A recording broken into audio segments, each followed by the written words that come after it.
Hey everyone, welcome back to my channel. So today I'm working a little bit on my sketchbook, which I haven't done in a while, and I also wanted to try out this gouache paint for a while, and I tried to use it before I bought my Himi gouache, but I had no idea how to use it, and most of the paintings I did ended up looking a little rough. So I decided to buy the Himi gouache to kind of practice since it was a little less expensive.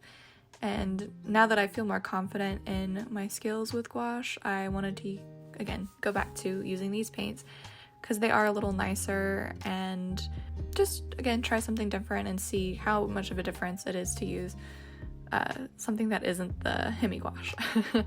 So in our house we have a lot of plants, and we have these orchids that my mom got as a gift, and they've bloomed really beautifully this year. There are so many of them, which made me really want to photograph them and paint them.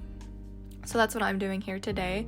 I did a kind of a mixed media with the gouache, and I taped off where I was going to paint, and then I wanted to go back in certain areas with a little bit of pen just to kind of give it some diversity. When I first started using this paint, I was just, the vibrancy of the colors of this is insane. I was not ready for how just bright these colors were, and I didn't have to use a lot to get the consistency I wanted, which was also very nice. I had tried to mix a few colors beforehand, but I found it easier just to mix as I was going, which is usually what I do when I paint. So after I started with that yellow background, I kind of regretted it. I wish maybe I'd done a blue or something. I didn't want to go back over it, so I just kind of left it. It was bright enough, and it kind of contrasted with the flowers. I liked the overall look of the flowers. I tried to make the front flower just more defined and try to put less detail in the back, but I think I struggled with that a little bit. I kind of wanted to give it the sense that that flower was in front of that other flower more. But overall, for a quick little painting in this sketchbook, I was pretty happy with it.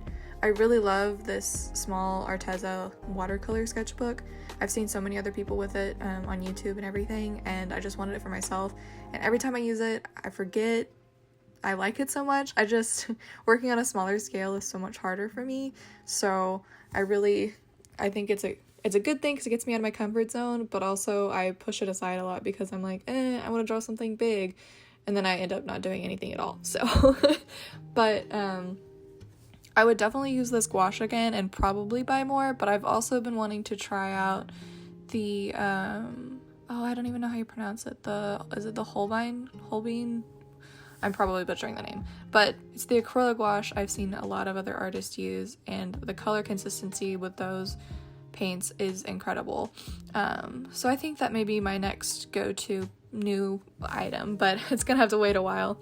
So for now, I have enough of this paint. I'm going to try and play with it more and create more little floral paintings in this sketchbook and others, I really want to fill up at least one sketchbook this year. I think that's like my main goal, is just to fill one sketchbook. If I could do that, I'd be very happy. This one I think only has 80 pages, and again, it's small, so I think that could be doable, and I want it to be all art from this year. So I have a few sketchbooks that I'm almost finished with, which I'm going to complete just because that'll give me a sense of that satisfaction, but also I want to be sure to complete a whole sketchbook in a year just to kind of see my progress. So I think I've mentioned that before, but anyways, I hope everyone enjoyed this video. If you could give it a like, I would really appreciate that, and share it with someone you think would love this. If you'd like to see the photo, it will be on my Instagram, so go check that out as well. Thank you so much for your support. I really appreciate it, and I hope you have a great day. Okay, bye for now.